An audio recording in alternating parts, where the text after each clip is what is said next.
We have something pretty awesome that Mike got last year. Probably, yeah, last year, of course. Velvet Merkin. Yes, Bourbon Barrel Aged Velvet Merkin. Yeah, Bourbon Barrel Aged Oatmeal Stout. It's the beer that almost wasn't. Indeed, this vintage oatmeal stout's comical, or is it scandalous, name went off the grid for several years, but now it's back due to popular demand. Velvet Merkin is aged for a full year in retired spirit barrels from Heaven Hill, Woodford Reserve. Well, that means some Woodford Reserve. And others, yet manages to offer mind-boggling balance and restraint. You'll wig out. Really? Is that what it says? You'll wig out when you taste Velvet Merkin's rich milk chocolate, bourbon, and espresso flavors, preceded by aromas of vanilla, coconut, toasted oak, and mocha. So this is the last year's vintage because this says 8.5%. This is definitely 7.8 on here, which is fine. Regular Velvet Merkin I've had multiple times. It's like I think it's like 5% or something like that, right?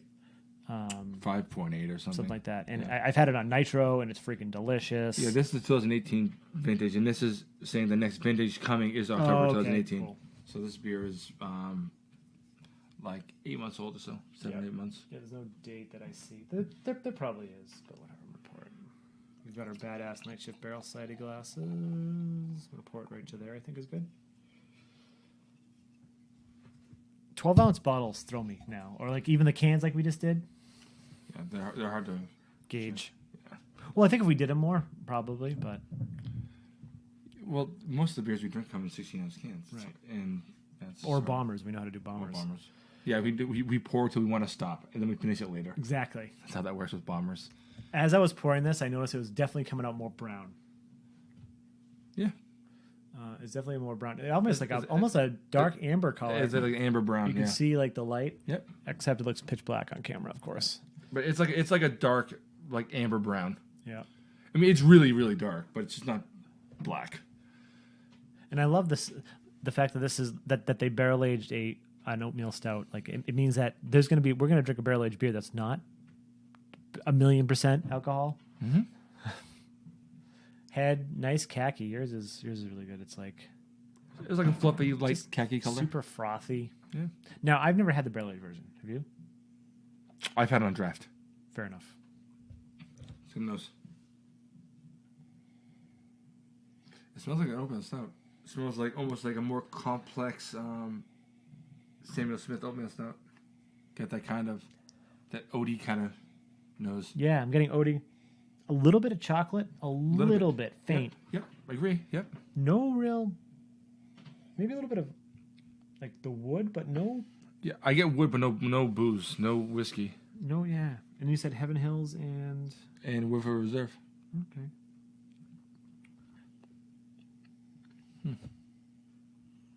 I do wish they came in bigger than 12-ounce bottles, though. They did, and then I like this. I like this as it's better for what we're doing right now. Right. No, but I wish there were options. Right, but yeah, I guess it. Like to share this would suck. I'm sure it's probably harder to gauge like what to put in what to put in the bombers, what to put in the 12-ounce bottles. You know what I mean? Like, I guess. Because these weren't bombers before. Yeah. And now they're like, I appreciate this for like, especially for single servings, but yeah, for bottle shares, it's harder to get multiples of these. So it's harder to share with multiple people. But on the flip side, back then it was like, okay, if I had a big bottle, you didn't get that many people around. You're like, shit, now I got to open a big bottle. Yeah, it was only 8.5%. Okay, Garrett. For that, I get it. Yeah, I get it. If it was like 11, 12. Yeah. Like KBS now is shit-faced. Like KBS now is doing, you can get 4-packs or you can get bombers now. Yep. CBS is 4-packs in Canada right now, but bombers here, I don't know. But either way, it would be nice. You're right. So it tastes. That is nice. That's the operative word here. It's subdued, but not boring. No, it's because the oatmeal stout itself. That's a star. The base beer is the star of the show. Yes. Like it doesn't taste dominated by the barrel. It's still there, but then you get the barrel. You get more wood than I get bourbon, but then the bourbon sneaks up a little bit near the end and adds almost this like the booziness, not boozy, but like bourbon, and then a little bit of like oaky vanilla, and then you almost get like the oaty grain almost as a finisher, like the oats.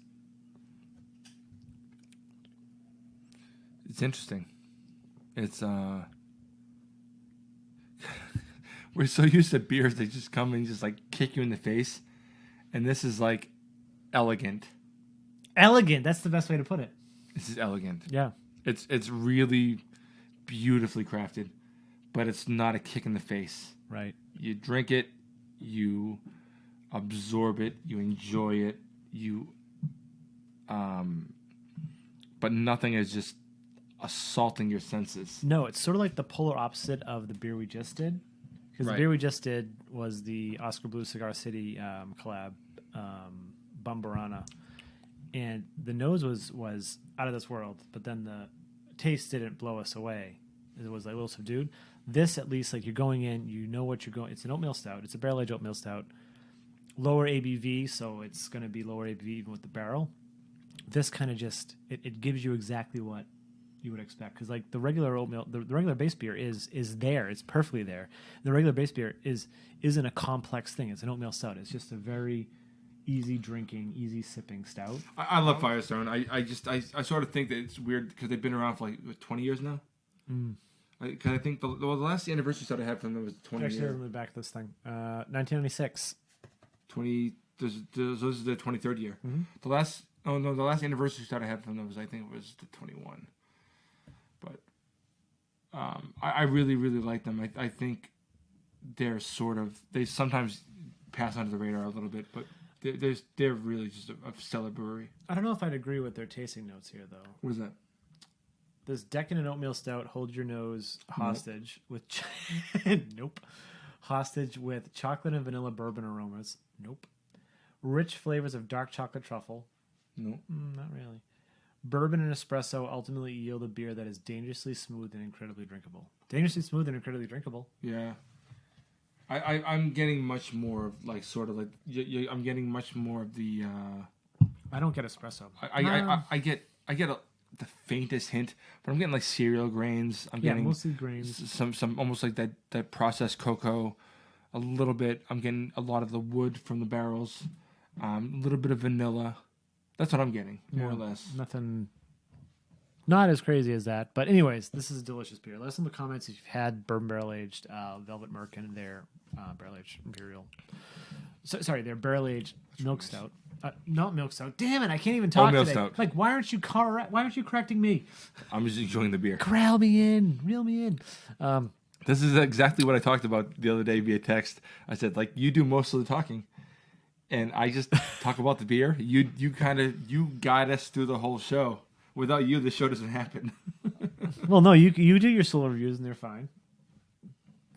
Yeah, I said they're fine. Yeah, if they're fine. If by fine you mean trash. No, they're not trash. It was actually that last one. It was really awesome. Did you have the second bottle? We could talk about it after. Yeah. This is gonna do a weird conversation. Did you have the second bottle? Just save it for me. Nerdsense.net, Instagram, Facebook, Twitter. Those are your things. Please like, comment, subscribe. Please like, comment, subscribe, and also click the little notification button, the little bell. And I'm Sean. I'm Mike. And this is Nerdsense.